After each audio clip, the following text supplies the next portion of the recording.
really appreciate it. Giving up some of your evening is just so gracious. So I'm Megan, I'm the CEO at SCCAP. Cheryl Brown is she heads our resource development team, and Abby McElhaney heads our marketing team. So both are joining me tonight and helping me with the process. So we just wanted to take a little bit of time and talk about kind of what's been going on at SCCAP, what we're seeing in the communities, and how things are going. And then certainly take any time to answer any questions that you have. And when we're over, I'll be staying on for a little bit. So if you wanted to ask any questions or talk about anything we discussed, I'm happy to talk to you about that. So SCCAP has been open the entire time through COVID. We started preparing for COVID pretty early in the process. We were starting to do some work in March. We kind of saw what was going on around and had some ties with healthcare, and so wanted to be as prepared as we could. And what we've seen are when it comes to the services that SCCAP provides and the needs in the community, we've seen some waves of services.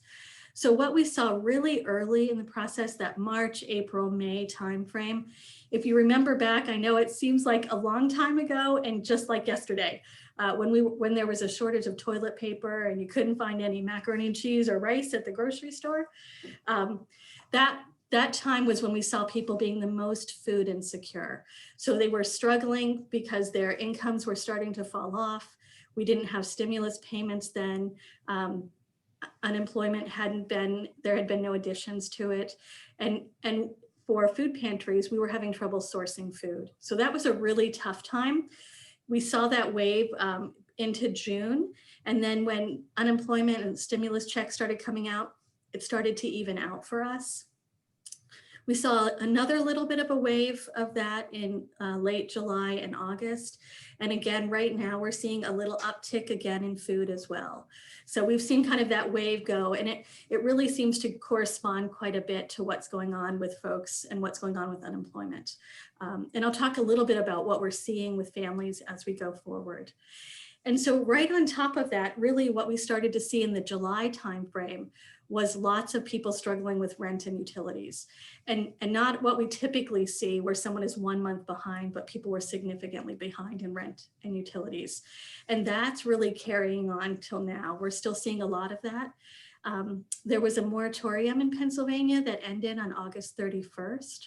But then, as you may or may not know, the CDC implemented a moratorium on rent. So for people who are impacted by COVID, they can't be forced to leave their house and go into congregate living or become homeless.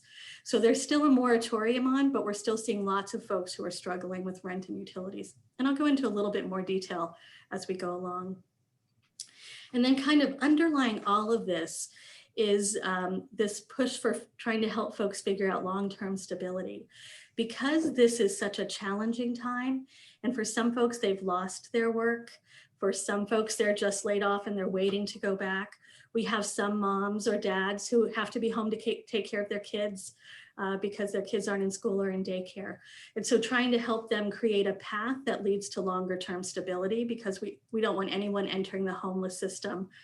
We want this to be a big bump in the road, but just a bump in the road. So that's kind of what we're working on overall.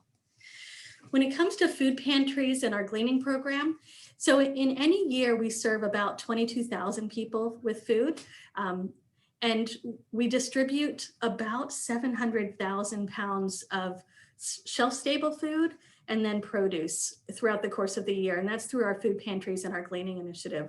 This year, we think it'll be about 1.2 million pounds of food because there's just been so many increasing needs. And so it's been pretty fortunate when it became difficult to source food, like the Central Pennsylvania Food Bank didn't have much food to distribute. The community really responded. We are so incredibly grateful. People donated, some people gave their stimulus checks to SCCAP to try and help folks. It was just incredibly touching. And that enabled us to source food in unique ways. So, sometimes it was going to a grocery store, but again, grocery stores didn't have a lot. We used restaurant distributors who were in some ways hurting because restaurants weren't getting as much food delivered, but all of that was more expensive.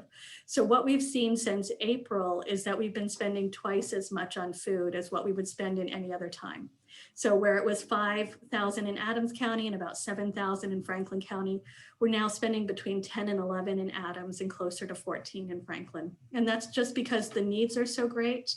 And then the food is a little bit more expensive to source. But on top of that, what's been really exciting is our gleaning initiative. And you can see a picture of gleaning on the bottom left where they're gleaning watermelons. That initiative goes out after the harvest and with amazing farmers and producers.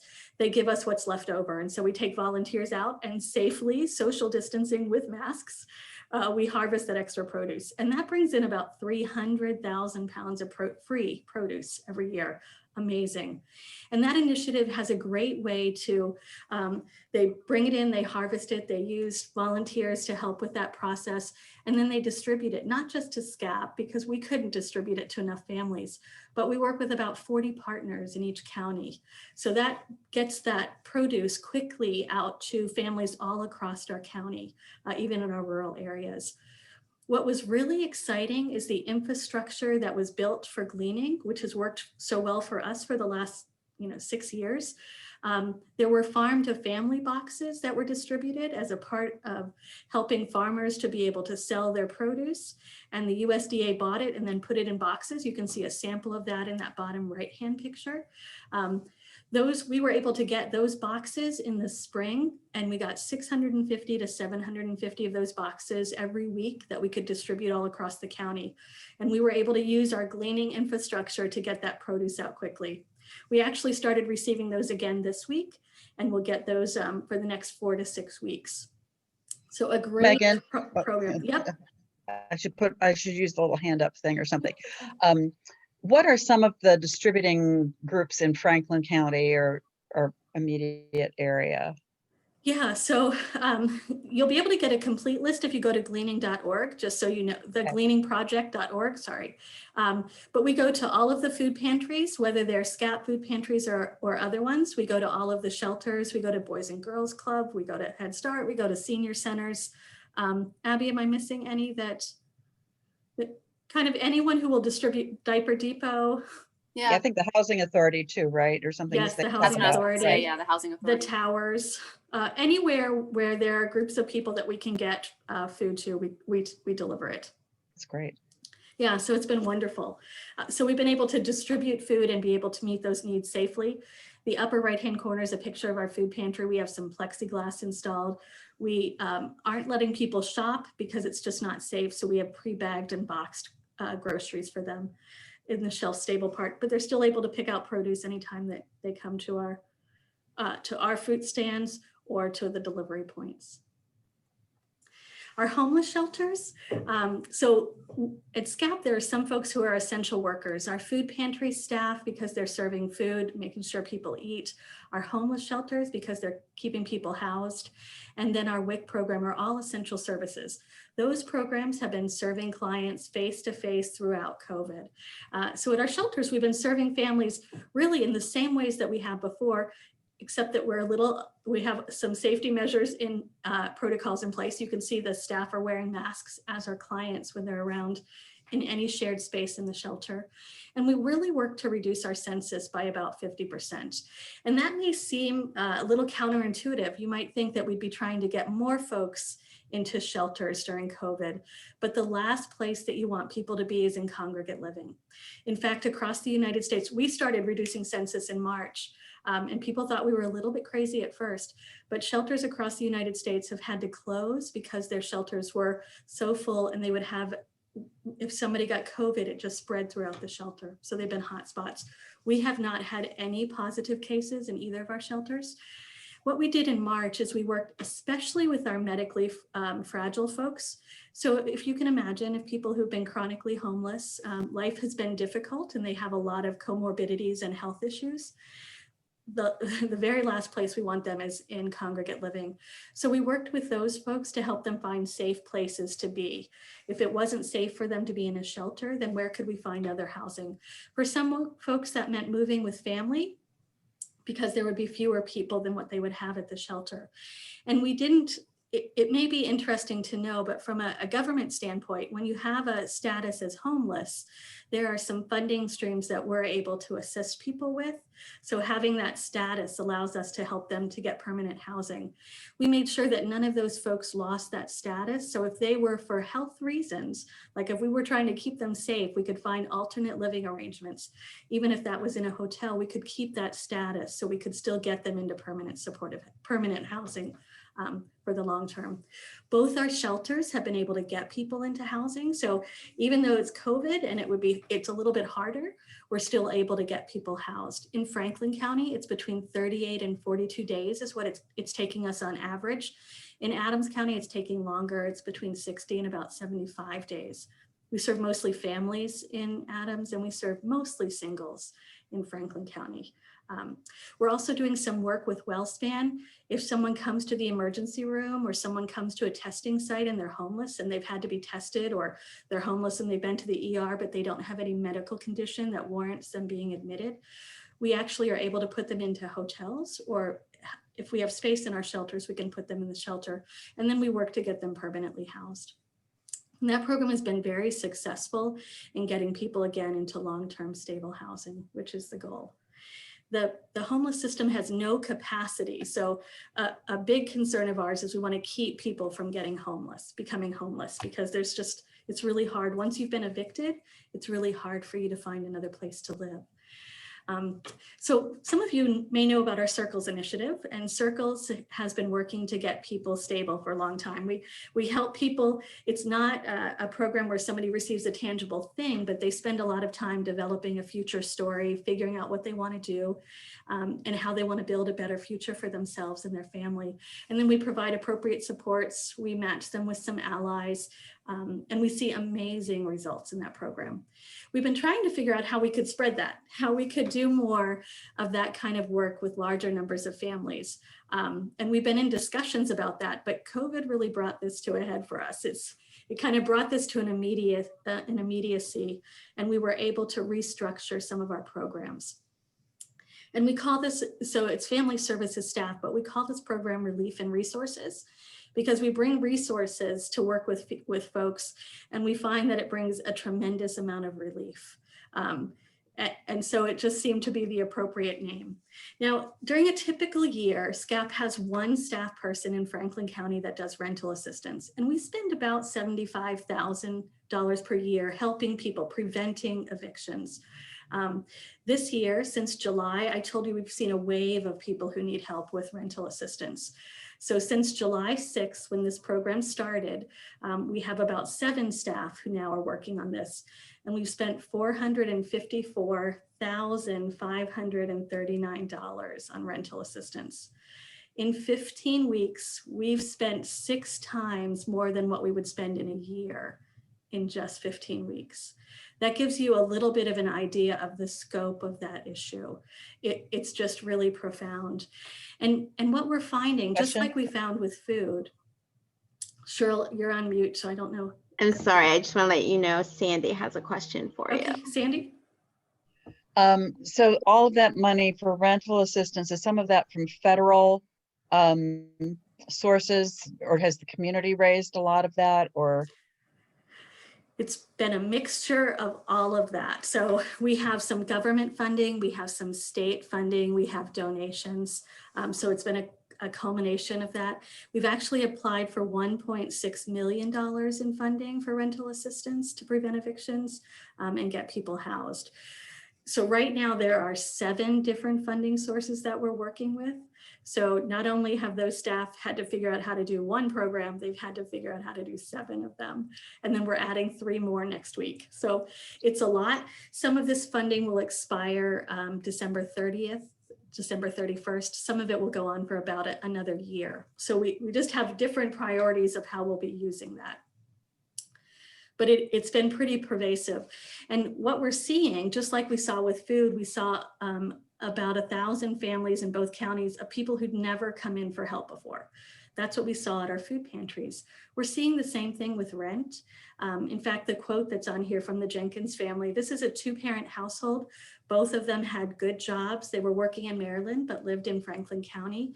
And when COVID hit and daycare and school closed down, one of the parents had to stop working to be able to take care of their kids.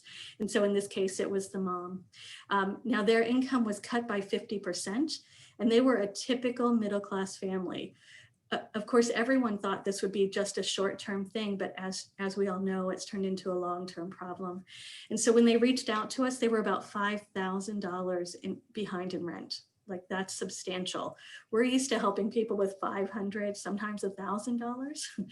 But in some of these cases, because rent is higher, if you are a traditionally middle-class family, your rent may be higher than what we've typically worked with before.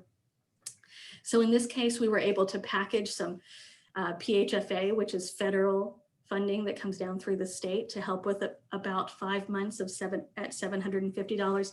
And then we use those other funding streams to create a package for that family. And we were able to pay that off and give them a fresh start. She is ready to go back to work. I believe kids are going back to school next week, so she should be starting back to work, but they felt like they could breathe. In fact, when I talked to her, she cried because she was just so relieved that their life could be better. And she said, so I emailed her to say, how you doing? Just want to make sure, check in. And she said, we're doing great, thanks to you. Thank you for everything you've done. I'm not sure you know how much you've changed our lives. Saying thank you isn't even close to showing enough gratitude. I hope many blessings come your way, just as you've been a blessing to us. It gave them a chance to breathe and be able to move on. And that's what we're seeing. The individuals who are impacted by this, it's a really broad range. So we see folks who are in the service industry and might be typically low wage earners. So working at restaurants or hotels, because again, those have been impacted. We've also seen truck drivers impacted who are doing less travel because of COVID. We have a nurse who was working in Maryland at a for-profit urgent care, and they weren't seeing COVID patients, so they closed during the pandemic. And then they brought back all of their LPNs, but not their RNs because they were too expensive, so she lost her job. We were able to help her with rent, and now we're helping her get her license transferred to Pennsylvania so she can work up here. So it's just been a broad range of folks that we've been able to help through the Family Services Program. And we're able to do case management in coordination with this, which has been really good. Now, I want you to imagine this railroad track mess provides a pretty good example. If you have 7 different funding streams and you have someone in crisis calling you, and if you say, well, you can apply for this program, or maybe this program will help you, it would drive you crazy, right? It would push you over the edge. So what we've been able to do is folks can go onto our website, they fill out an inquiry form. It gives us a little information about what's going on for them. And we're able to take that, identify which program will work for them, and then create a package that makes them and their landlord whole. And that's been really helpful. So they can apply one time, we can figure out the funding source, the requirements that they need, and then be able to send them on their way and be able to satisfy the landlord. That's what's made us able to spend that much and be able to help as many people as we have. Any questions about that? Yeah, yes. You just said that you put the packages together. Is that typical of services such as SCCAP, or do most people have to figure it out for themselves? Yeah, most people have to figure it out for themselves. It's really interesting because usually there are separate applications. I mean, some of them need 30 days of income, some needs to see income from the last 6 months. Some have an income limit of median income, some are at 200%, some are at 250. Like, it would be impossible for someone to navigate this. And so we standardized the forms, made sure we could gather everything that we needed, identified any additional paperwork that somebody would need if we have to go down a funding stream, but we can provide that. So we're providing the guidance, we're streamlining the process for them. A landlord has one packet to fill out, and then we can use that. So this has really pushed us to think differently. And it's also pushed the state to make allowances for us to do some of this, which has been great. We've learned a lot, and I think that some of the processes we've been able to implement across the board in all programs are better for families, and we'll be able to continue those as we go forward. So a good learning experience. I also Any have other a questions? question, and maybe Yeah. Jane Stockhausen, maybe you would want to speak to this. There's a family our group's been supporting and just had a sudden drop in food stamps and work opportunities and things like that. And when they did apply for rental assistance, I think since they hadn't missed a rental payment, they didn't qualify. But is that accurate, that you have to have missed a payment? Yes, that is. Unfortunately, that is the one regulation that across the board, PHFA, you just have to be late. You don't have to have a notice to quit, but almost every other funding source, you have to have a notice to quit or an informal notice saying that your landlord will be expecting you to pay or asking you to leave. So, which is really frustrating. I know it's really frustrating, but I think that if they didn't have that criteria, you wouldn't have enough money to support all the needs, but it is really frustrating. So once they're late, even for some funding sources, even once they're, it's the 10th of the month and they were supposed to pay by the 5th, then we can help them. So you can certainly send me their information. I'm happy to look at their case. Can they just tell their landlord? Can you sort of play the game and tell the landlord, we might be a little late or something like that? Or so I can't tell you how to do that. okay. But Don't what ask, I don't can tell. say Okay. is that landlords have been very accommodating. And once a landlord knows that they're going to be working with us, we can get a notice, let them know when a payment's going to go out, and they're willing to wait. So it doesn't jeopardize the individual. And right now, because there's a moratorium on rent, so even with the CDC, so somebody really can't be evicted. There's a form they need to fill out, but they can't be evicted right now for rent if they haven't paid their rent. There are ways that we can work with them to make sure that their landlord is not getting, is not worried that they won't get paid. And happy to do that. We've worked with a lot of landlords now. We just did a great video with one of the landlords who's just really appreciative of the help we've been able to provide. Our Women, Infants, and Children's program that serves about 6,000 moms, newborns, and little ones under the age of 5. And that program is an essential service. So we've been open, seeing clients face-to-face all throughout COVID, but we've been doing it in unique ways. And in the bottom left-hand side, you can see Tracy. She's actually at the window to the outside of our building. So we're able to put our card loading software and our little signature pad out the window. We have a tent up so people are safe, but they can park right there. Their kids can stay in the car. They just take their card up, put it in the slot. In 3 minutes, they're done. So it's not risking their exposure. They don't have to come in the building. They don't have to get their kids out and risk them with COVID. We're able to do their screening, the nutrition education, even their eligibility via the phone or Skype or FaceTime, whatever works for them. And that's been really successful. In Franklin County, you can see in the other pictures, we're able to put that equipment outside of a plexiglass window. And we've set up our appointments so that there's no one in the office at the same time. So we stagger them. We have this set up in 2 offices so people aren't putting themselves at risk when other people are there. So we've been really working hard to be safe. And the state actually highlighted the way the program has adapted to meet families' needs in a statewide setting. So it was pretty exciting.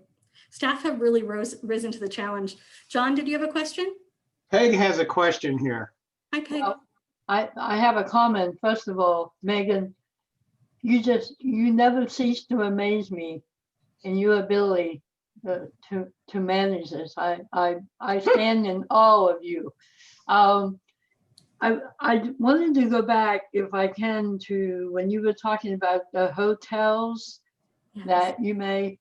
Are you free to share where some of those may be, so that if we learn of people who may need some temporary housing, what those hotels are and what the cost may be for them? Yeah, so it's been quite interesting.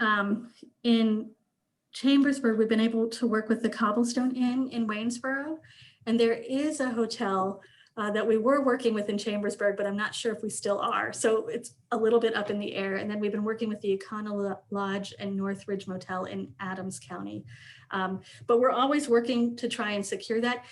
It's made folks a little bit nervous because they're really worried that they're going to have people who have active COVID cases in their hotels. We haven't had that. We've had people who've been tested, but it's been very safe and highly monitored by both a nurse, and then we're doing case management with those folks. But I'm happy to reach out to you, Peg, and let you know who we've been working with. The rates have not been discounted for us, so we've been paying market rate, Okay, which is unfortunate. We do have a little bit of funding though, so if somebody is literally homeless, if you let me know, there are some times that we can put them in hotels if we can't find space at a shelter. okay, thank you. Certainly, yeah, certainly. Our weatherization program, so you may or may not know that we weatherize houses, and we do that with the Department of Energy as well as with a bunch of utility companies. Our Department of Energy program typically works a lot with seniors. It helps people be able to age in place and stay in a house that's both warm in the winter and cooler in the summer. So it's been really beneficial. And we also work with utility companies for people who are high utilizers and lower wage earners to be able to make their houses more energy efficient, which saves energy for all of us. You can see in that bottom left-hand corner, staff across the organization are taking their temperatures when they come to work. No one is to be at work if they're sick. So we want to make sure that everybody's safe. If they have to quarantine, so they've had an exposure in their family or somewhere else, or they have to go get a test, we pay them. So there's no reason for them to be at work. We'll pay them to stay home because we want to keep everybody safe. So that's been really important to us. SCCAP has about 110 staff. So making sure that people stay healthy here has been really critical. So our weatherization staff, we do screening questions for our staff, and they do screening questions when they're going out to a house. So the week before, when they're scheduling the appointment, they make sure nobody's having symptoms of COVID, they've not had any exposure to someone with COVID. And then we call that morning as well to check. We want to make sure that that family is safe for our staff, and we want to make sure that our staff are safe for those families, especially when we might be serving seniors or people that have some comorbidities and health problems. There are a couple of quotes that were from a monitor that was just out to monitor our program. It was a First Energy monitor. And the bottom, he talked about that our crew was aware of all safety procedures needed for the safety of the customer and the crew. Derek and Keith, which are two of our crew, one of our teams, used N95 respirators, shoe covers, gloves, and eye protection while in the customer's home. So we make sure to be very safe so that that family has no risk of exposure. And then the top one, the monitor was really impressed. He said, Derek continuously informed the customer of the intended measures that were going to be installed. The customer was homeschooling her kids while the work was being completed, and crew members were very respectful of the activity. That's really important to me. Our values, the values that our staff have in treating people with respect is really critical. And this is new for us. We're not typically weatherizing homes while someone's having homeschooling in the house, but knowing that our staff were really working hard to make sure they didn't interrupt that family's day was really critical. So really proud of the work that they're doing. Our Support Circles initiative, again, we work to help people move completely out of poverty to build a new future story. That program works with the kids and the teens as well. And we've really had to move to Zoom. So in each county, we have Zoom meetings for our Circles families. And we also have some activities for the kids. So you can see up in the upper corner picture, that's Leah, and she's reading to the children via Zoom. So she does story time with them. And then we have teen activities where they can have discussions. We don't want people to feel isolated. So we want to make sure that they feel engaged and that they're continuing to move forward on activities and with their life as they go along. Our Early Learning Resource Center offers childcare subsidy and resource and referral for families around childcare. And they've been meeting exclusively with families. They work from home and they either call or Zoom or Skype or text families. And that's been really successful. We found that families really appreciate the fact that they can do this work from the convenience of their home. They don't have to take their kids to an appointment and have them be unhappy while their mom is talking to a caseworker. They can actually do it on the phone and their kids can play in the living room while they're talking. So those are things that will be continuing after this is over, because we want to make sure that we can do what's beneficial for families. Lots of learning has taken place.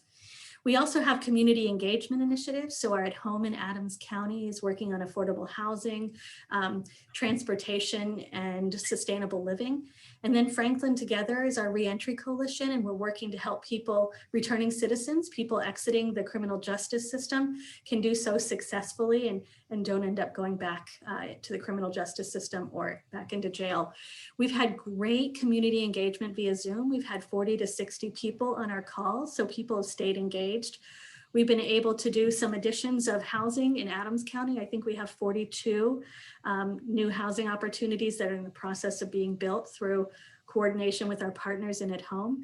And our reentry coalition, who has designed an amazing reentry simulation, that's a little bit on hold due to COVID. We can't bring groups together, but they've started a new Gear for Careers program. And that's where we collect work-oriented gear, clothing, shoes, anything someone might need in order to be able to move successfully into employment. And that's been really well received and well utilized. So excited to see that work continuing as well. This is a picture of our administrative staff. These are our fiscal staff. Cheryl and Abby are on our administrative team as well, but these are the guys who that additional 1.6 million and all of those checks that are going out to landlords, they're the ones who do it. And you can see under those masks, they would be smiling, but they've really stepped up and made it happen. For our rental assistance, you know, we would typically need a purchase order on Tuesday to have a check on Wednesday, and it's Wednesday at 1 o'clock. They're going to run checks at 2, and they're still taking purchase orders so we can make sure that someone doesn't get evicted. I just really appreciate their work. And of course, they've been in the office, and I've been sharing my time between both offices to make sure everything is safe and good. I want to talk for a second about the Giving Spree. This is a big event. This is really, it's the biggest fundraiser that SCCAP has, and it doesn't cost us anything, which is the perfect kind of fundraiser. It's held in Adams County. The Adams County Community Foundation actually puts this on, but I'm bringing it up in this meeting across counties because this year they went virtual. So that's one reason people can give across counties. And two, because the Adams County Community Foundation is where SCCAP has an endowment, a very, very small little baby endowment fund that we're hoping to grow. And it's a great opportunity for folks to give, but I wanted to show you a picture, well, 2 pictures. And so that upper picture, I know you can't tell what it is, but it's actually a little pig. The Community Foundation gives us piggy banks that we can use for the Giving Spree. Last year, OP, our opportunity pig, was dressed as a unicorn to represent the amazing, magical way that when you work in community, you can accomplish great things. But this year, as we tried to think about what would be really representative of this year and what it's like for COVID, we dressed OP as a lion. And so OP is dressed in a lion, has a beautiful sparkly mane, so still shows her personality. And she has a mascot friend, and you see that in the bigger picture in the blue SCCAP shirt, and that's Courageous the lion. And I just wanted to share with you a little bit about why we chose these, the lion and Courageous. You know, COVID has been tough. We're all feeling that. And as we think about the courage and bravery that it takes for folks, you think of our essential workers, whether working in hospitals or folks in grocery stores who have been on the front line seeing so many people since the beginning, or our staff in shelters or serving in food pantries or our WIC program or bus drivers.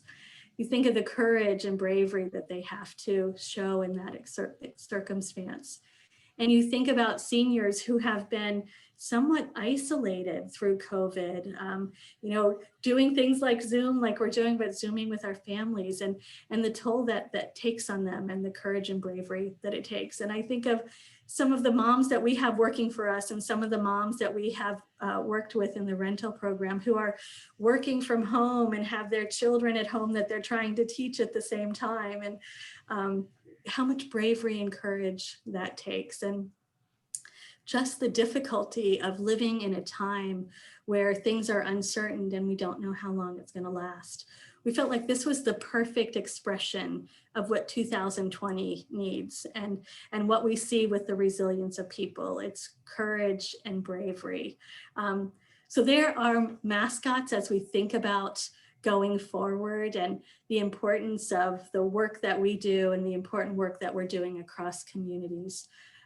as I think about the position that I hold at SCCAP, over the course of my time here, I've had to close programs. In fact, our Work Ready program that we've had for more than 20 years closed on September 30th. It was heartbreaking to me. It closed because Department of Human Services changed their philosophy. And so a program ended. That part of my job is so difficult. And I find that sometimes you can spend so much time worrying about how do you sustain the programs that you have instead of doing what's best for a community. How do we keep working innovatively? How do we partner more? How do we work more at the system level? And what I hope for SCCAP, when I think about the legacy that I want to leave, is I want to make sure that we have a funding source that lasts into perpetuity, that, our endowment and that funding. So someone who sits in this chair is not worried so much about how do we make sure that we keep things going where they are, but they can think about what the future could be if we're not struggling so much for money. That's why, to me, the giving spree, our endowment, and those opportunities become so important. So we've had a lot of people ask us how they can help.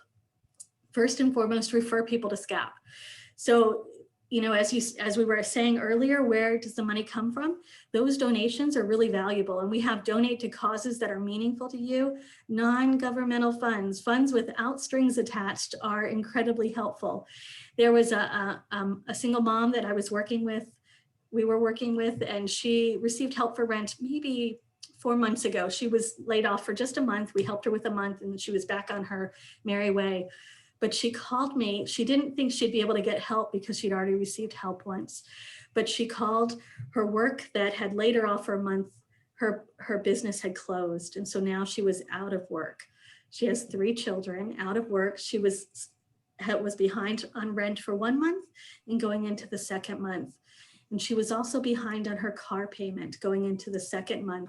And the car dealership had let her know that they were going to be repossessing her car. And she called because she just didn't know what to do. So we were able to sit down and figure out the rent through some PHFA funding. And then because we had donations, we're doing case management. I can work with her on stability. We can help her get a new job. But the chance that she will be able to get a new job if she doesn't have a car is non-existent. So we could work with her, we could get her caught up on her car, get her rent, and now she's able to get a job and be able to work towards stability again. There is no government funding stream that provides that kind of support. That can only happen through donations. And the nice thing is it's donations tied with case management and family support. So we can make sure when we're helping someone with that, it's on a path towards long-term stability. So really, really meaningful. We're also encouraging people to advocate for the continuance of the PHFA rental program. That's been able to help with about $4,500 per person, and it goes up to median income. That is really critical in this particular case because a lot of the folks who've been impacted have traditionally been middle class. So their incomes have been a little bit higher, sometimes not eligible for our other services. Their rent has also been higher. So it's been really important that we can, again, prevent folks from falling into homelessness or poverty. We need to keep people moving forward. So that's been really important. And we hope after this call to send some information out about that. We're encouraging people to give during the giving spree because not only is it great to give to our endowment or to current operating expenses, to a fundraiser that costs nobody anything, all the money comes to SCCAP. If you give it for SCCAP, it comes to SCCAP. But we have a matching fund of about $10,000. That means that if you're giving, you can be receiving matching funds to make that go even further. And the giving spree has a $50,000 stretch pool that's also added to gifts that are given that day. And we'll send out information on how to participate in the giving spree. But again, a great way to support SCCAP. And then we just want to remind people, again, I think a lot about the legacy I want to leave for SCCAP. And one way you can do that is by putting SCCAP in your will. So that helps for the long term. We've been here for 55 years, doing good work, adapting to the needs of the community. And I want us to continue to be here to serve those needs. Can I answer any questions for you? Any thoughts that people have? I'm going to unshare my screen so I can actually see you. Oh, so much better. I have a couple questions, Megan. Sure. One is, how do people enter your services to get this package? I've been told people should go like through 211, or can they just go straight to SCCAP? You should go to our website. And so if you go to scap.org, on the very top, it says if you need help with rent, to click that button, and it'll take you to a page that has an inquiry form. It asks for basic information. So it's going to ask a little bit about what caused you to get behind, if it was an impact of COVID. And that automatically puts you in the queue where one of our caseworkers will call you. So that's the best way to get assistance. There are some programs, and actually programs that the funding stream that's going to be coming online next week. So if somebody is already homeless, so they are currently homeless, then the best path is they're going to have to call 211. That's the way the state of Pennsylvania has you enter the homeless system. But if you're behind on your rent, we want you to go to our website, scap.org, fill out that inquiry form, and then we'll be reaching out to you.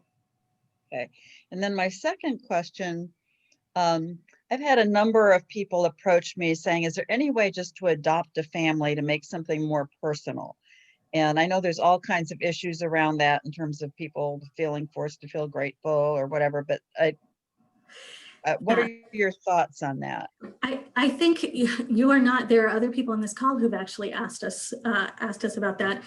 And, you know, I anticipated when we were first starting family services and relief and resource, the relief and resource program, I didn't anticipate that we would be serving 6 times the number of folks that we serve in a year in 15 weeks. And so, to be honest, right now, it is, I mean, I'm carrying a caseload. I don't usually have a caseload, but I'm carrying a caseload because there are so many people that we're trying to help. I'm hoping when things slow down a little bit, that we can make some of those opportunities available. So I think for us, if we know someone who wants to, in essence, it's kind of like being an ally to a family.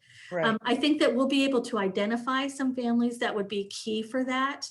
But right now, it is taking every bit of time and attention we have just to keep up with the ever-growing number of folks. So if you send us an email, then we can keep you on the list. I already have, there's one group on here that have already done that. And as we identify families that we think would be a good match, then we can reach out. Megan, I have a question. Do you have printed literature, like pamphlets or such, that we can put in our churches? And for 2 reasons. One, for people who may need assistance, but also for others who may want to donate but don't know about SCCAP. Yeah, certainly. I can work with Abby to get something. And so maybe towards the end of next week, we can have something that we can send out. We haven't had anything that kind of, especially for relief and resources, because we didn't know this program would exist before June. So it's just been so fast. But if we can get something out, we'd be happy to do that. Thank you. Other questions? Oh, I know. I meant to write it down. Yeah.